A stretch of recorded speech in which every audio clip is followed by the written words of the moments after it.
Hi, this is Paula Gloria, and this show is called Farther Down the Rabbit Hole. Today I'm joined by Nico Haupt, who I've been giving some exposure to on my YouTube channel, and it's been really fascinating to get the comments back from people, the positive ones and the negative ones. Oftentimes when people learn about the internet and how to be successful at the internet, they hear about traffic. And it's said that one of the best to generate traffic is to have controversial topics. Now, it seems as though I stumbled into this magic formula not because of trying to be sophisticated on the internet, but because I have a passion for truth and for understanding why things are the way they are and why people behave the way they do. I've been very attracted to the work of Marshall Rosenberg, nonviolent communication, who at a young age wondered why do some people behave violently and other people seem to have the ability to maintain connections of empathy so that even in horrible situations they can survive. And being that he was Jewish, he was obviously interested in the concentration camp stories. So having practiced nonviolent communication accidentally in a refugee camp in Kashmir, I could definitely see that when you relay information as opposed to labels, you can get people to connect. When you just have labels and you make people not human, then you can do anything you want. So when it was called to my attention that at St. Mark's Church there was sort of an outburst, and somebody told me that, well, actually it was you, Nico, that you were a lunatic, crazy, so angry, out of control, therefore whatever this person said must not be true. Because if it was truth, you wouldn't see such behavior. Now, when I finally saw the DVD, I was completely struck, thanks to the training of Marshall Rosenberg. The anger was so intense and so pure that Marshall Rosenberg always says, anger is a tragic expression of an unmet need. And Marshall Rosenberg also goes on to say, how can you not be angry if you've grown up in this society? And he also said, because you've been educated. And I never understood that. Years ago, it's in the interview, it's posted now for over a year, it's had thousands of hits. And I must say that I didn't understand what he meant when he said, how could you not be angry because you've been educated? And then I began to learn about mind control and about how we are being insidiously influenced to think certain things. And our only hope for overcoming this curse of education, which is also mind control, is to follow our anger. It's actually something very precious that if it's understood properly, we can find more successful ways to create connections of empathy so that it won't be a tragic expression of an unmet need, but could become a signal and could become a possibility for more connection. So it was because of watching that I actually became more interested in 9/11 truth. Up until that point, I was completely cultivated into accepting the horror that the World Trade Center didn't come down in the official version, that it didn't come down in the way that the official version told. And so when I saw this DVD, I said, when I saw you, Nico, I said, wow, there's something going on here, and I want to find out more about it. Now, it's taken me months because I could intuitively feel that I was going to be going into kind of a hotbed.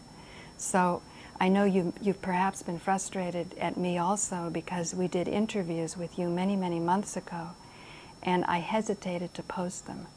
But now it seems with the video streaming happening, with the comments that I get from YouTube, the negative comments, I can deal with those.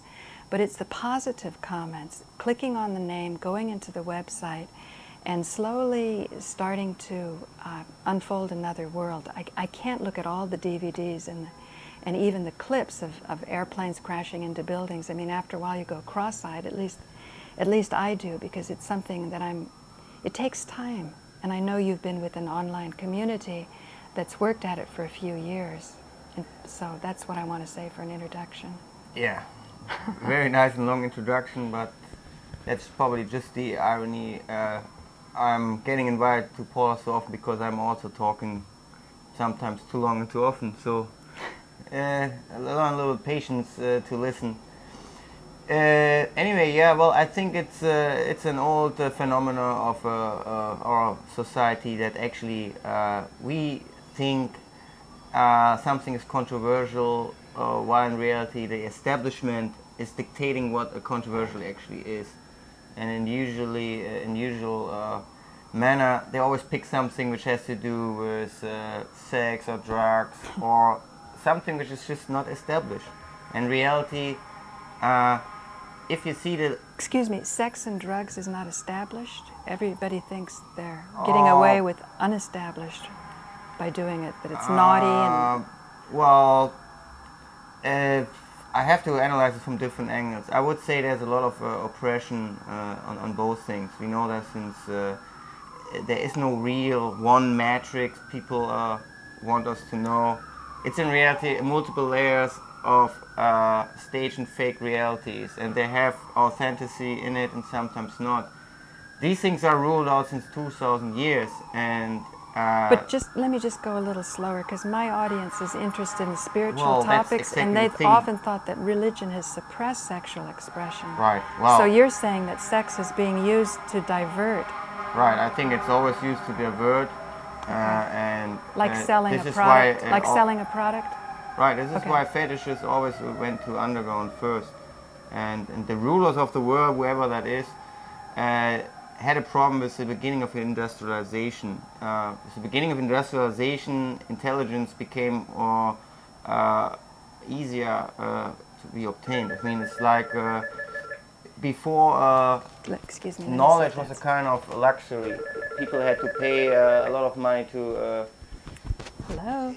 To enter a library. Oh, do you want to comment? This was knowledge was Are you on? and education was a tool for the establishment and the rich people. And so within the industrialization, the middle class was actually able to obtain more knowledge and understanding of history. I think this was a huge problem for the establishment, and this is why I think the whole scam of fake realities increased. So, for instance, if you look back into the 60s, a lot of people meanwhile agree that there was something fishy also with the Vietnam movement, that it was somehow scripted or misled on purpose. So the more people actually gain information and knowledge, the more the rulers getting a little bit nervous about that and have to make sure to always create diversions, oppressions of topics, censorship. And when I started last year at the end of 2006, this cult research, I felt how much more... Which research? The cult research. I felt how much more dangerous that is than to actually do investigative or scientific crime research. Because up until that point I figured out there's always some kind of gatekeeper element the perps are using to spin things. But to debunk actually the main trickery, how they control masses, that's a tool the perps don't... Excuse me, perps means perpetrators. Well, we call them the perpetrators, yes, perps. Okay. That's the biggest tool they have, and they make sure that this, actually I think it's a very simple tool, will not be real. It's like selling shoes to someone, it's selling some sauce. So I wouldn't... Instead of selling shoes, you're selling a thought. You're selling a thought, but you're doing it in a way like you just pressure some particular memes or slogans. So I wouldn't give that kind of brainwashing too much of a credit. It works very simple. If you analyze how the Nine Truths movement started, they had very simple slogans at the beginning, like we have a lot of unanswered questions. Right. Or, ask questions, demand answers. Or the America is not ready for the truth, very famous from Karl Hentz. You see, these are very simple things. Oh, Karl Hentz, can you tell me about that? Well, because I'm very interested let's just finish my train of thought. Okay. It's actually, if you really go into how brainwashing works, it is actually just a very simple methodology of selling some things. So it makes therefore sense that salesman, Scientology, there's a direct line, how to hook up a business, how to sell products, and this is how they sell religion. They sell with very simple things. And in the history of the United States, you see a clear connection between infiltrated cults and actually the establishment of US intelligence of these cults to begin with. So it's not like there's some individual loner who starts all these cults. No, these are very well, carefully designed projects from US and obviously also European intelligence. This can be traced back into 1900. I mean, at least to my research, the whole thing how psychotherapy started is an own cult Sigmund itself. Freud? Yes. Well, you have to remember how this all started when people figured out the Earth is not flat, it's round. I think this was the last big paradigm change in our world, which completely created shook up of the society. Webster says it was Copernicus, not Galileo. Mm-hmm. I didn't mention any names, so sure. Right?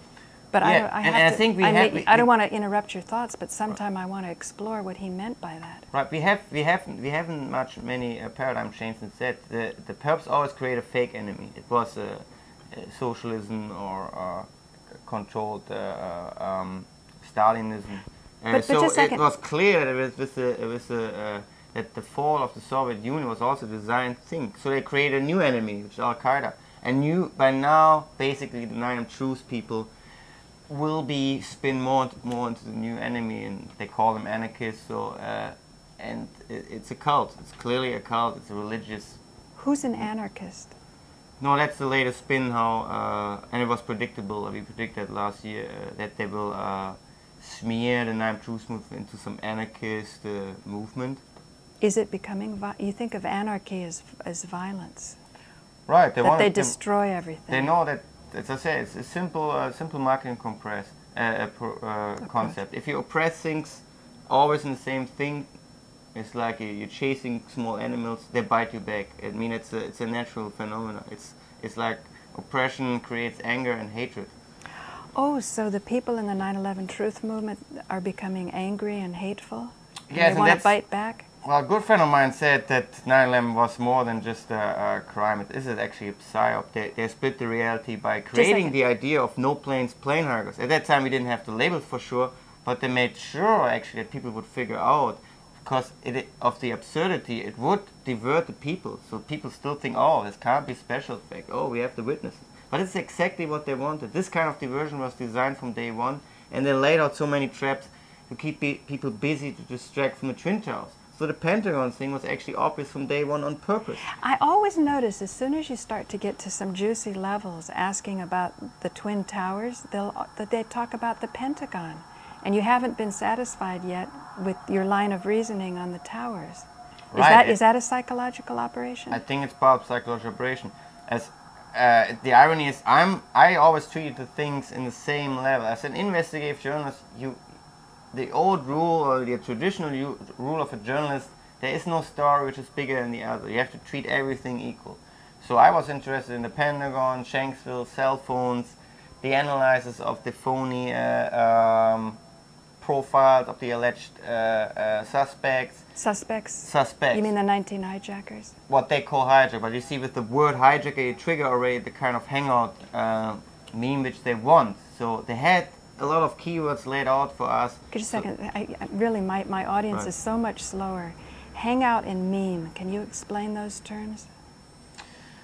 A hangout is with a new definition, because we're still in a kind of redefinition of a lot of psyops. A limited hangout. Psyop is psychological operation. So psychologically, people are being manipulated to think a certain thing, to push a certain hidden agenda. Right. Okay. A limited hangout is connected to the whole phenomena of gatekeeping. A limited hangout is a word which was first coined after the Nixon Watergate scandal, I think. It was a carefully designed setup to get Nixon out of his position, because they had actually already picked his successor. So what they presented to the media was actually just half-truths, a kind of controlled truths. So they allowed some facts in mainstream media, while the real truths never came out. This is when they coined the word limited hangout. And a gatekeeper the original idea is linking it to the left establishment. Because the left's responsibility is to be critical. That's what Right, means the left. tradition So is that you the left depend on it. Well, I consider myself also as a kind of lefty when I grew up, but with 9/11 I figured out how much the left is really controlled. And Right. they are controlled by so many phony elements. And so they use the lefties actually first to infiltrate them with apparently, allegedly nice or peaceful topics, like for instance the environmental issue. And if but if you carefully analyze the history of environmental, it can be traced back to right-wing think tanks. So To ripening think tanks. To right-wing. Oh, right-wing think Yes. tanks. So this is what most people don't want to understand, and they just can't, because they would basically questioning their own ego. Because if Oh, okay, just still slow down. Right-wing think tanks started the environmental movement. Can you explain? I have some idea myself from some experiences that I've heard where you would say your operation is being closed down because it's not conforming with environmental standards, and then it turns out some monstrously big company, you know, comes right in, having used that as a way to get a little guy out of the way. But maybe you're thinking of something else. It's worth they always use a kind of idea where most people seem to agree. We know the earth is somehow poisoned, and there is something going on with the atmosphere. But what they did is then control the issue by claiming it's all handmade, and therefore they're distracting from actually the military manipulation, which is ironically also handmade. But people think it's more interesting to simplify the issues that people like us doing all the dirt. And in other words, it's our CO2 emissions instead of weather manipulation? Right, so they try to distract from the weather manipulation and the actual paradigm change from why is it that war always creates capitalism and all this stuff. So how is religion playing to this? Well, religion was created to create Excuse war. me, why does war create capitalism, or capitalism creates war? No, I would say that religions had been created. Religions basically the oldest cults. So just they got more established so that they didn't use the word. But by creating competing religions, it's like a marketing process. You create diversions. And meanwhile, you're diverting from the fact that some elite group is taking the energy, the power. Right. Well, I think they're creating this process between positive and negative energy. But I have a different take on the words positive and negative. Even for me, it's like positive is not really positive and negative is not really negative. It's just the opposite vibe. It's like you have to treat this philosophically. If you have a magnet, then it just means this is the end number one, this is end number two. So negativity always triggers positivity. That doesn't mean that the positive is actually always positive, and it doesn't mean the negative is always negative.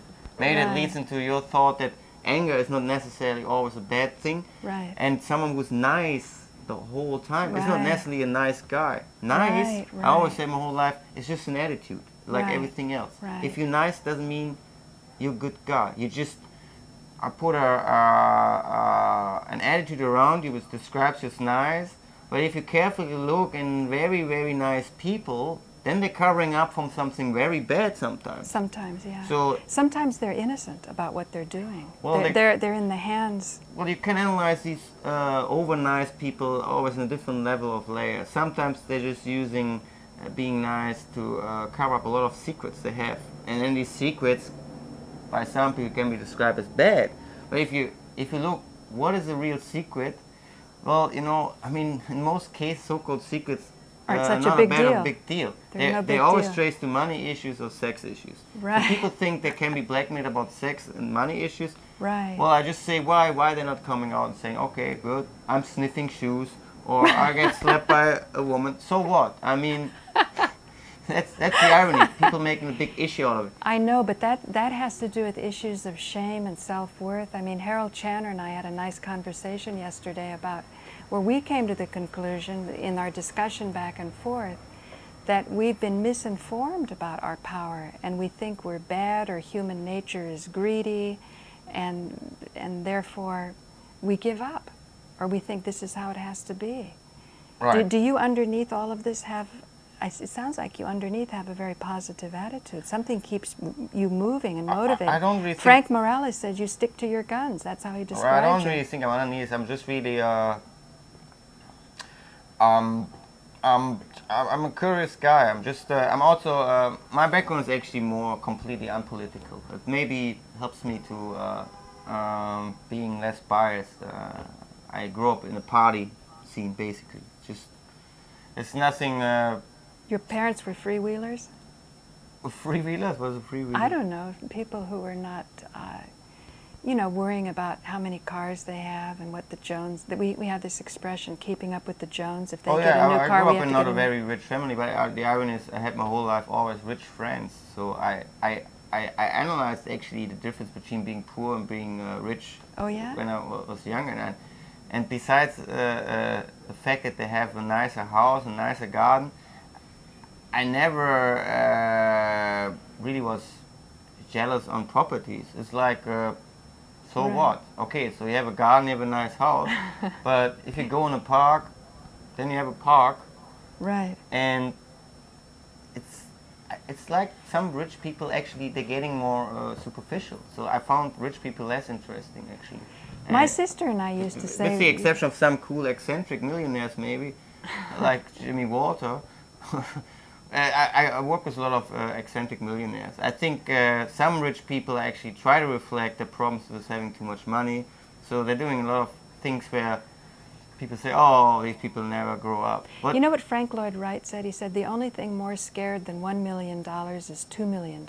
And what he meant was a millionaire who had a lot of money would be concerned about building a house that people would laugh at, because he was trying too many risks. And someone like Frank Lloyd Wright, a great genius architect, would want a client that's not scared, that could take a risk. So he said the only thing more scared than $1 million is $2 million.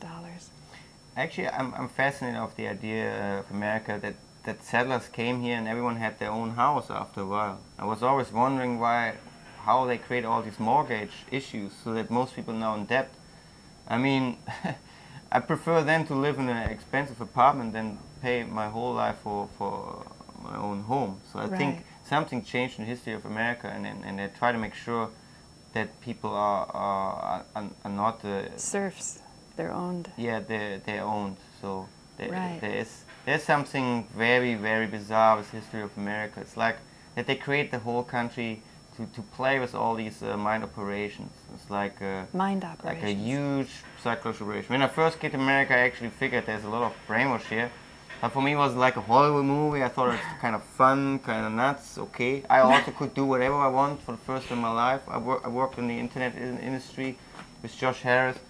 So I like to work with eccentric people. I like the way of expression, like you have a nutcase here and another weird nutcase here. So that was all cool until 9/11, and from that point on I realized it was serious, huh? It was serious control issue. Because you were creating stupid people in the end, or ignorant people, or it was more dangerous than they realized. Well, sometimes it's fun to watch stupid people. I like the idea how they staged Jerry Springer shows. I knew it was all harmless until 9/11, and I now figure out why they did all this, why they create reality TV. So to create parallel realities, they have more diversions, and they're still working on psyops, which are actually very simple but work.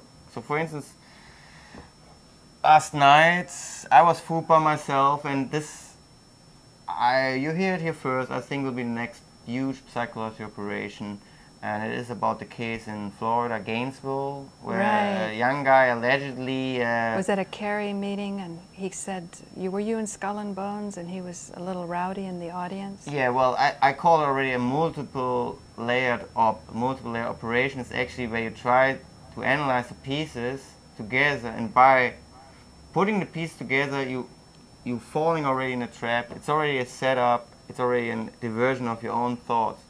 So, first thing, sure, it's always interesting to look how actually the establishment reacts on something.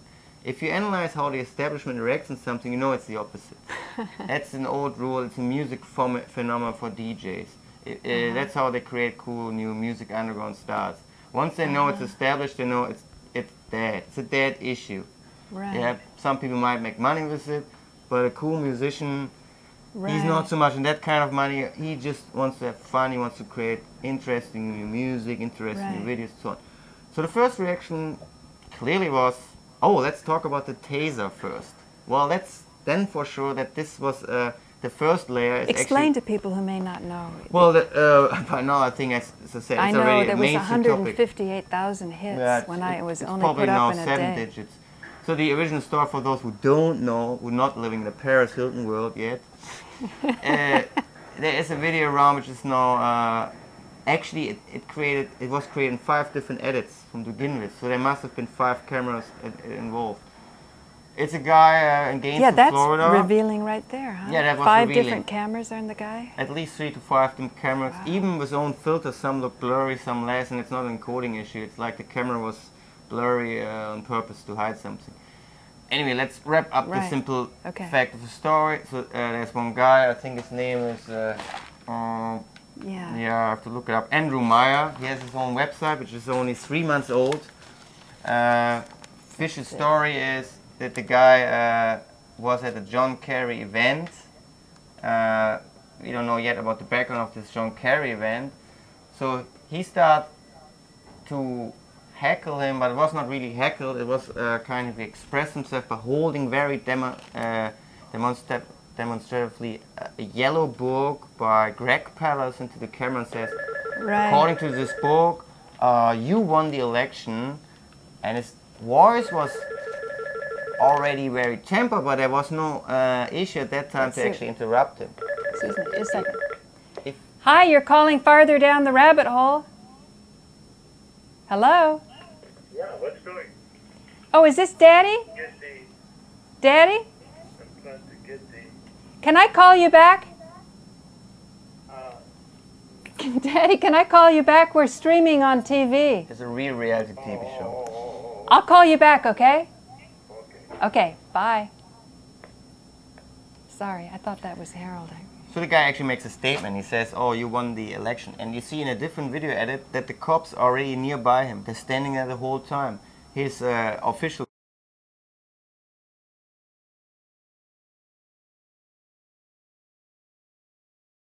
camera woman is also standing already next to the cops. So it looks already at this point pretty much staged on the lowest level from that he provoked the situation on purpose. But that's just one layer. I think it's much more. So he actually provokes the situation. You see, one cop is already touching his body when he's just talking about this book. And then they're backing up. Excuse me, ladies and gentlemen, it's not a very controversial book. Greg Pallas doesn't even do 9/11 Truth, and he doesn't talk about Skull and Bones. Right, it's like he won't talk about the Bush money and the Hitler thing being related. Well, they're using actually the old Hangout memes, keywords like Greg Pallas. All of a sudden, you know, oh, they're talking about a Hangout guy. And then Kerry already says, oh, I know that book, I have it at home. So now it looks like the guy himself, Kerry, is he involved in that script or not? And you see him by going through all this train of thoughts, you're setting up yourself, because now people think, oh, you're paranoid. Right. And so what they really want to create is actually a diversion to talk about that video already. Is the video staged? Is it not? How much is fake? Is it not? How much are the cops in it? The Meyer guy, or Kerry, or even CNN? Because CNN, in opposite to what they did in the last few months, allowed this not to stay underground. They actually co-opting the story, and then they're using some idiotic coins around how many cops were there, 5 or 19. So using the word 19, which triggers the numerology paranoia. So, there's a lot of stuff involved already in that layer. You know, at the end, it's for sure also to diverting the civil rights movement, distracting from the anti-war issue. Let's not talk about the police state anymore. Who's profiteering from the story? Oh, it's prison plan Alex Jones. Is he behind the setup? Are people backing him up? Or wants to give him more credibility? So you see how many layers it pushes by just analyzing these videos 5 minutes. And then I did more. I looked into the history of the actual people who are uploading the videos. Well, some of them have a user account only since 2 months. Then others have an account for 1 year, but they don't uploading any videos. One guy. In other words, they're not active members of the YouTube community. They're not serious people. There's even one guy who calls himself World Police State US, right. but in 1 year he has no police cop video at all. Right. And this is one of his first ones. If you right. trace back the first 5 people uploading, then they strangely have 3 different edits. So that's what. Look at this. And we have a live police action in the background. That's New York, and well, actually. That's what I'm saying. We're setting ourselves by talking already about this, so we maybe just skip it. But there's a kind of very fishy vibe surrounds the whole story, and we will figure out how this will turn out pretty soon, I'm sure. I hope Harold Channer calls because he gives a nice perspective on these things. But what you were talking about coming over to this country as somebody who's not born in this country, it reminds me of Stuart Wilde, who was from the Netherlands. He just came here and we spontaneously did a show. And he talked about that Disneyland aspect. Oh, maybe that's... Okay. This is Farther Down the Rabbit Hole. Well, I thought maybe you were going to call me, but you said I wish...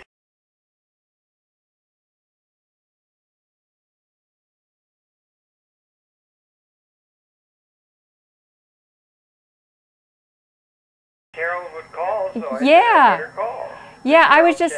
Oh, could you turn down your volume so we don't get the feedback? Sure.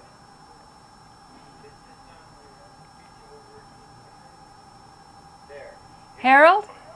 So, it's so good the streaming's working. Oh, great. And you can hear it well? Yeah, I hear well. There's a couple of breakups. Okay. Every once in a while, the audio gets lost for a second or two. Maybe I talk too small, too fast. Hey, Harold, this is Nico. Nico Haupt. Nico, it's good to see you again, man. Okay, here we go. Now we have the conference we were talking about this week. So maybe it's an interesting opportunity to talk with Harold Channer about the so-called controversial issue on directed energy weapons, which seems to be more and more co-opted also by mainstream media. Is there any issue which might interest you to invite some guests into your show to talk about future combat system which integrates the issue and directed energy weapons, which is obviously the next big business for World War and related issues? I'm sorry, I couldn't quite hear. The issue being what? New what? Directed energy weapons. I think what Nico Haupt is talking about is what the real issues are of our ability to destroy. And I think, as I've said many, many times, in carefully analyzing the way you conduct your interviews, you are very passionate about the fact that never before in history have we had the ability to destroy ourselves, but also never before in history have we had the ability to transcend scarcity. Well, yes, that's a thing. I'm not sure about the directed energy, new systems of that. I really don't know. It's something that we cannot scientifically test, thank goodness, because the weapon systems are so new in terms of their potential. But Harold, that's actually why I'm talking to you, because it's not new. There's a huge business attached to it, and there are mobile devices around which can be traced back to at least 40 companies, and I have a list of 100 already which are involved. So that the issue is not new. You just Google directed energy weapon and Lockheed, you will find the brand of Lockheed. You Google the same word with Raytheon, you find their pre-9/11 line. You go to Boeing, you will find out that Boeing is actually the leading contractor of Future Combat System, which is a kind of militarized Google Earth which integrates the direct energy weapons. Well, this would be, the way I try to look at things is in terms of patterns. Okay. Between things that exist, and I know we have out of the more or less recent history the whole issues that are around the thermonuclear weapons capability that exist in a new kind of pattern. So there are other new weapon systems that are being developed that have destructive capability, and the pattern one would ask is, have we reached a point where if in a spasm of hatred, very worried about the gearing up toward bombing Iran and whatnot now, it seems to be, that if for some unforeseen circumstance, a black swan, as Kelly talks about now, and something unexpected. These weapon systems were to be, as they have been throughout human history, unleashed in a spasm of vengeful hatred and so forth. Is it possible we've reached a point now, whether it's your new systems, the systems you're talking about, Lockheed and so forth, or the traditional weapon systems that exist, thermonuclear and so forth, is it possible, and can only be modeled, that the destructive capability is such that if it were to happen, would it mean, or could it possibly mean, that it would be destructive of the entire Homo sapiens species? Have we crossed that line? And if we did, when did we? And it's all measured in terms of potentiality, something that cannot be tested. But that's a question that I'm very interested in. I think we crossed that line after 200,000 years of human existence around the year 1970. And there are nuanced new ways in which systems can be used to intimidate and exercise power and so forth. But that's a pattern that I'm interested in. I'm not sure how the weapon systems you're talking about fit into or are added to the storehouse of capability for us to collectively commit species lethal Harold, annihilate the species. Harold, that's exactly why people have to look into Future Combat System first, because Future Combat System is actually a radical transition application to create man-machine concepts. Man-machine concept is the merger between human mankind and the machine, which is much more radical than sit in front of the internet and doing some nice stuff. And it's far beyond having an electronical leg. Yeah. So man-machine concept means you create any kind of competing man-machine concepts, like you're creating different nations or different religions. So what they're doing already since years is working on competing man-machine concepts to create the war for the future. And this is why it's so important. Well, I cannot only say for my temper to oppose the anti-war movement, because they completely failed look into this. They have no clue that we have actually dozens of direct energy types. They don't know what the Future Combat System actually is. They are pressing the whole Nine Truths movement, which is itself already a cult. So you see how much time the perps already won over the last 3-4 years. Let me ask you a question. Are you I tend to focus myself, and we're all part of, the Vedics have been telling us it's all one seamless web, the system, the consciousness, the evolution of consciousness itself. Are you optimistic? Well, I'm optimistic if people maybe like you would radically change their focus and say, yes, I want to inform the people of Future Combat System. Yes, I can tell you names of 40 companies which received contracts before 9 on direct energy weapons. Yes, these weapons are more dangerous than nuclear and conventional weapons ever before. Yes, it is possibly negative to talk like this, but there's positivity in it if we explain to people that the perps want to get rid of human mankind and replace them with a bionic species. Oh, hey, hang on, Harold. Before you answer that, I just want to get Nico up to speed because he's not as familiar with your work. Harold has often said that 9/11 truth is not radical enough. I just want you to say it's not that he's not radical, it's that it's a matter of, you know, whenever I used to tell you, Harold, that I wanted to work more on what was inspiring you to hang in for decades, and you really have the world's longest running public access show. So that's I wouldn't say radical, I would just say they're not smart enough. What's that? Well, they're just not smart enough. They already co-opted about their own lack of IQ. Excuse me, you mean the anti-war movement?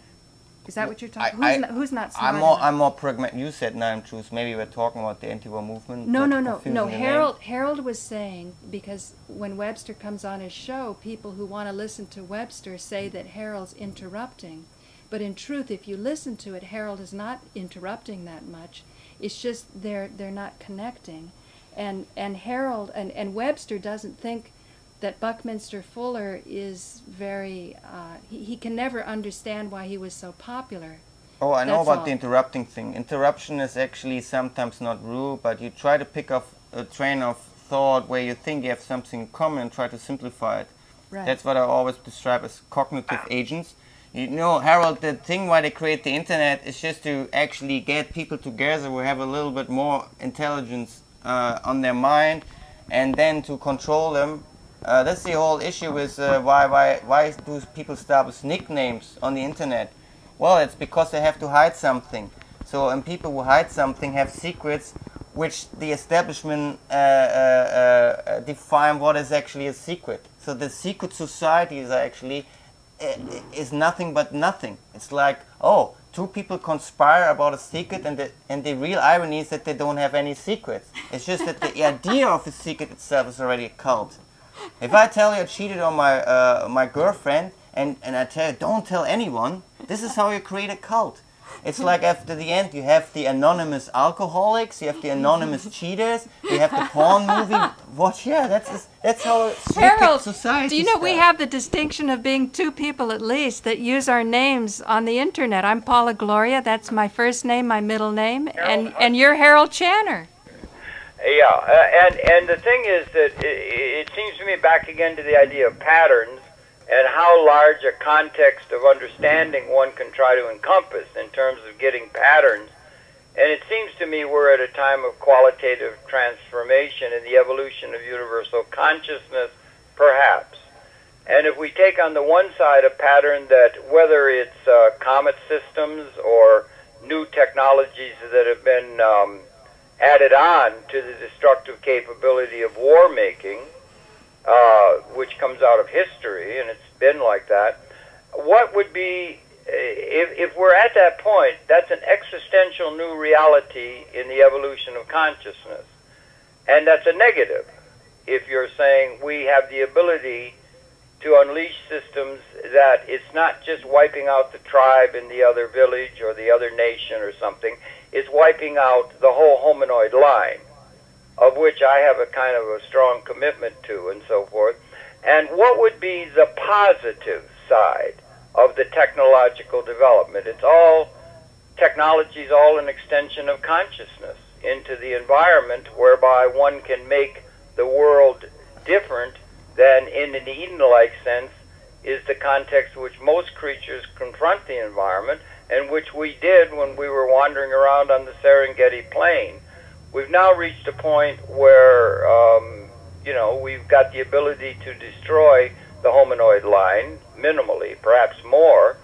And what would be the positive side, possibly, of the developments? And one is, I postulate, Mr. Fuller has, Murray Bookchin, some others have, that we have, perhaps, and it's hard for people to encompass because all of our institutional assumptions we've inherited are perhaps to be subsumed within another understanding.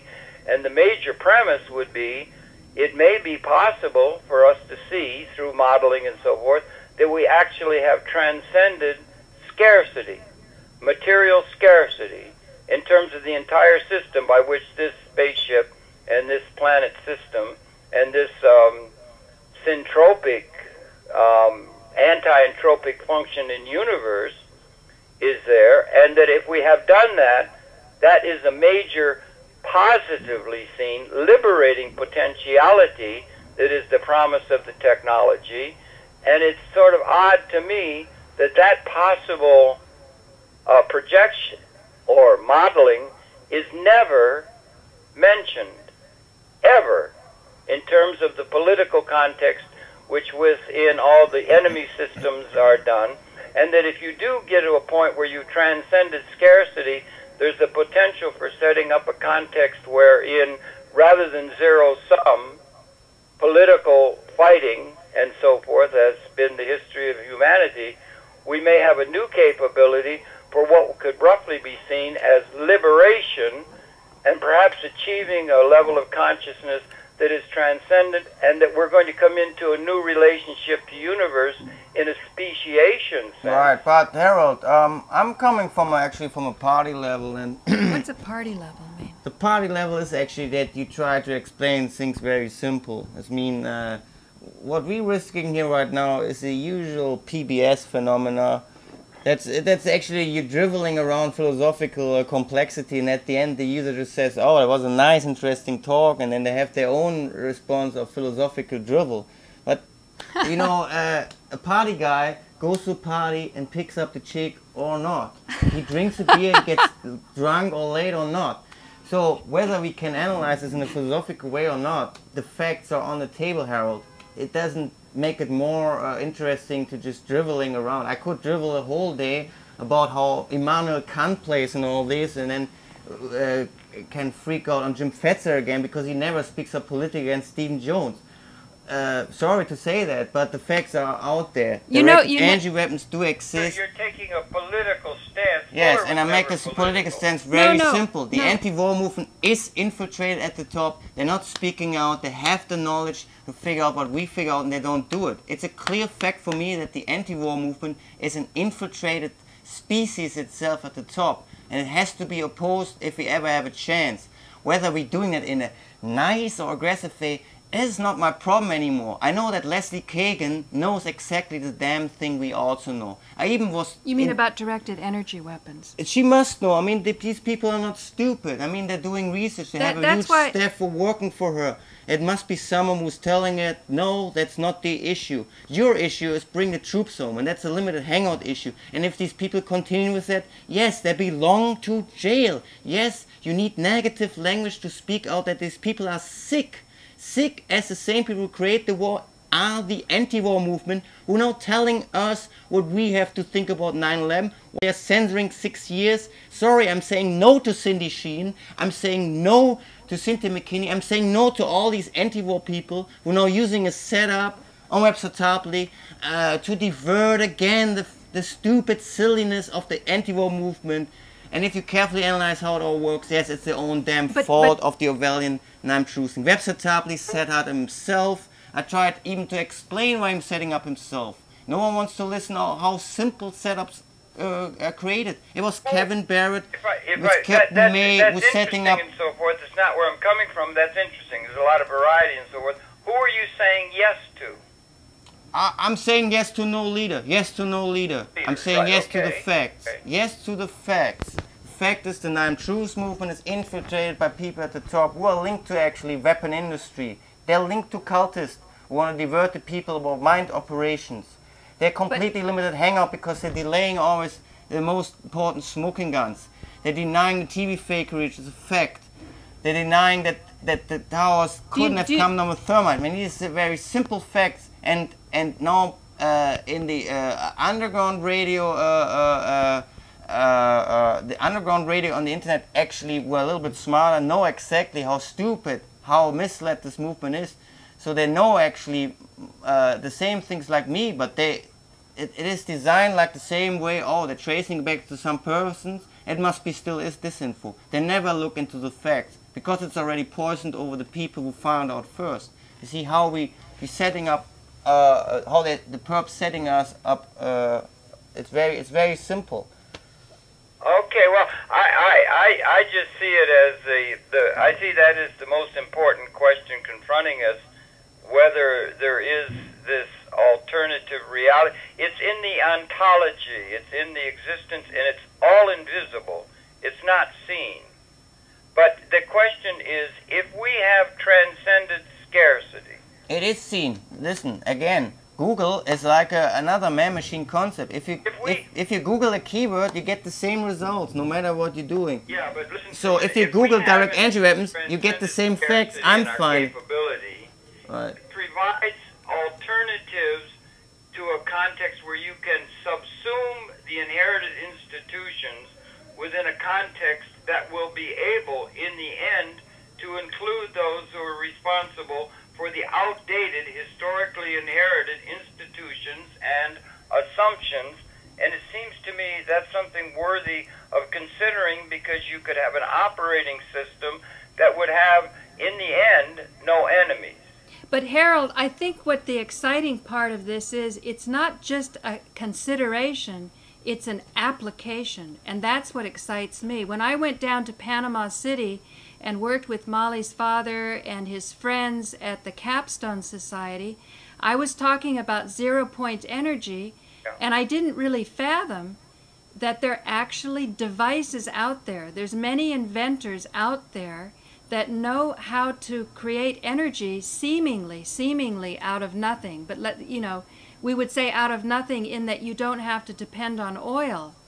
And the whole ecological movement to talk about renewable resources and things like that becomes a diversion for this also. So I can.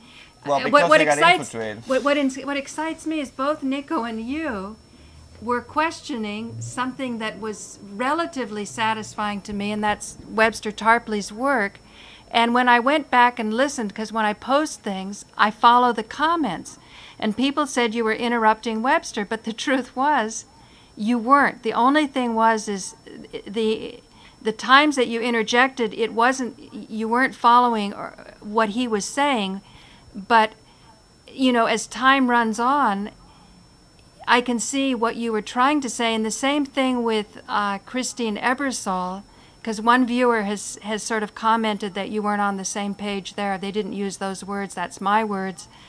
And I'm feeling that the new media could help to create more harmony with diverse opinions, because you need these diverse opinions. Yeah, my sense of what's really radical, beyond the dialectic of one system and the identifying the evil people who represent evil and that sort of thing, being overcome by the forces of good or something, is that the really radical challenge is to prevent an alternative that is so comprehensively appropriate to the evolution of a liberated human consciousness and its evolution that it would be able to be inclusive of everybody, not enemies. We transcended a condition out of history.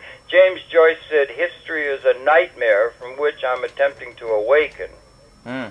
That's my way of thinking. Well, and since we have a digital age, there's not even a real history reflection it's idealistic sounding and so forth, but I think that's the pathway, so that you could present an alternative to those responsible for the historically inherited institutions in which we're all captured. Historians are the biggest able to be, in the end, Nico, it will be able to subsume the outdated institutions, provide an alternative for what Fuller would have called an operating manual for spaceship Earth, and that you present that alternative that subsumes, doesn't overthrow, subsumes, and respects the existence of people responsible for historical institutions, but realize they're not the leaders. The leaders of it, they are a lagging indicator in market terms. They will be the last. But that's the context that I think is ultimately the most radical. I think actually historians are the biggest hoaxers. Of action directed against the evildoers, because I think that's heading for disaster, and disaster now is on a much larger template than ever it has been, and that I think is where the ultimate question is. It's a matter of design and taking the measure of the invisible ontology, or the new ontology, or the new zeitgeist opportunities for a positive thing of liberating all of humanity in a bodhisattva kind of way. Well, you know what, the biggest problem... The thing that will bring us into a new relationship to universe. We may be speciating in universe and coming to a new level of consciousness, to the broader evolution of universal consciousness, accepting a priori mystery in the end, but that's the challenge that confronts us, and we don't hear that kind of talk anywhere. It's all caught up within a political dialectic. But Webster, when you said history is a nightmare from which I'm attempting to wake up, you've said that many times, and a lot of your viewers don't even listen anymore. But Nico, I could feel he sort of came alive when you said that, and then he, but then he folled and said that the digital age, we don't even know our history. Can you explain that, right, Nico? That's that excited me. We already dictated about historians since decades. They dictated actually what is the analysis of history. We never rejected historians. Actually, there's only one phenomena where historians got opposed, and that's the Holocaust. So that's the only controversy where people think, oh, we have to oppose that kind of historically analyzed, but nothing else. So it is as... Just a second, we have to oppose the analysis of the Holocaust? Yeah, and don't fall into the trap now to talk about this again, because that's exactly what people want. They're creating already historical context for us, and they have already the false opposition laid out in advance. So I just don't understand, that's all. Well, that's how historical research and analysis works. The people controlling history are the same people who link to the historians. They also link to the futurists. This is all nonsense. This is all a hoax. These people are not analyzing society in an appropriate way. Well, These people are militarists who are creating false opposition. That's true. We don't have leaders that are worthy of being followed in the political realm or in any of the major people that we call our leaders. We look, and who's falling down on the job are not the politicals or the business leaders. It's the intellectuals. But what? Right, and I think that the intellectuals are the bigger traitors since 9/11. That the stupid politicians who are the puppets anyway. No, the intellectual is the individual who's irresponsible. That's why I'm more mad at the anti-war movement, at the lefty establishment, maybe even the righty establishment. It's like the intellectual are the ones who are selling out since 9/11. Where are the musicians? Where are the artists? Falling down on the job of providing an it's like they're like the sheep. It's like the sheeple, realities that exist short of spirituality. Yeah, well, that's the other thing. The spirituality. Where are the real people who are presenting an alternative that is relevant to what is needed to stave off species lethal destruction of this? But Harold, that's exactly the Fruit Loop. That's exactly the Fruit Loop society created for us. The so-called spirituality is itself a cult. It is organized religion. It's organized intellectual thinking. A little easy on ourselves, Nico. We've been here 200,000 years as a species. Okay, we've lived in a condition. The condition has been fundamentally altered by our technological extension of consciousness and the ability to have ability to deal with things. So it's only been, I don't think we crossed a line where there were more haves and have-nots in terms of potentiality until about the year 1970. About the same time, the weapon systems were species lethal in their capability. So it's only about 37 years that we've been living in an altered ontologic reality that is never recognized. It won't be recognized by your business leaders, your political leaders. It is not recognized sufficiently by the intellectual community as a positively seen alternative understanding of reality and the potentiality, perhaps, for a liberating context from the system in which we've all been living for 200,000 years. Be a little easy on ourselves. Be a little easy, Harold. Sorry, it's not easy. It's simple. Equilibrium in evolutionary terms. Yeah, but you don't understand, Harold. People like lies. People like secrets. They think that makes them more special. It's like the people like these kind of obscurities, bizarre things in their life, because otherwise it would become too boring in their fucking own hypocrisy around themselves. These are the people who know, oh, with 25 I have to marry, with 38 I have to have my own house, with 50 I have to do this and that. These are all established idiotic gimmicks. We're in agreement on that. Well, and that's why the lefties are the biggest losers, because they laid it all out for them. They laid out all these they are phony, not radical enough. And to be really radical, you have to be encompassing. Even the word radicalism is already a trap. By just pretending that a very simple party thought is something radical, while it is in reality very simple, is already the trap they're designing for us. They're calling it radical to discredit the simplicity of it. And simplicity of facts. Next week is a conference in DC. There are 40 companies involved. Again, the same companies I'm laying out since 3-4 years. These people can be traced back easily. It's not a secret society. It's a company. It is names attached to it. There is no Illuminati. There is no stupid New World Order. I can give you names and the telephone numbers. Call up Dennis Muhlenberg right now on Boeing and ask him about direct energy weapons. And then figure how that is. Simplicity instead of sophisticated, sophisticated right. PBS discussions. funded by the Ford Foundation. Harold, make it more simple. Tell the people to do something. No, Harold, you are making it simple, and I want to say, just like you're saying to Nico, be easy on... It's great to talk to you again, brother. I remember a meeting about 5 years ago where we talked along these same lines. And I think you're really onto something, and I think you're absolutely right in terms of the inadequacy of seeing things in what the peace term, because they don't have an alternative. It's going to come around to new economic. How do you deal with a situation of sufficiency or non-scarcity within a context where all our institutions were predicated upon that assumption as the way the universe is structured, and there's been a qualitative transformation? How do you deal with that? What are the economics of that? What are the geopolitical consequences of that? If you have a situation where there is enough, you've got a fundamentally different situation than the one that we've inherited out of history. That's the point I make. Yeah, well, I actually... do you think we are going to bomb Iran? No. They seem to be gearing up for. You know, do you think it's leading toward a possible conflagration, a black swan, as Talib would call it now?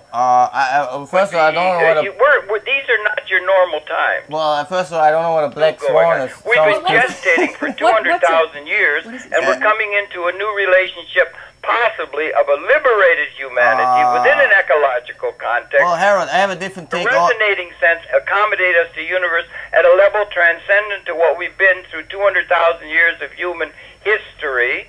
And we're coming to a time that we may realize that, or as Bucky Fuller said, it'll be touch and go right up to the final minute if we come up with an alternative to species-lethal suicide. Yeah, we need more intelligent humor again. We need more intelligent humor. People who actually really laugh about something very, very simple, like Monty Python. I think these were the last good comedians Monty we had. Python. Yesterday we were talking about the organ transplants that they. That was funny. You were hilarious. They did. You were. They had to take the liver from somebody because he had signed a contract. They came in and took the liver that's exactly when he was. what I'm saying. That actually happens. They take. But this is exactly. Humor is really important, right? But and we got to do it. But what we got to keep an opening on is there are no enemies.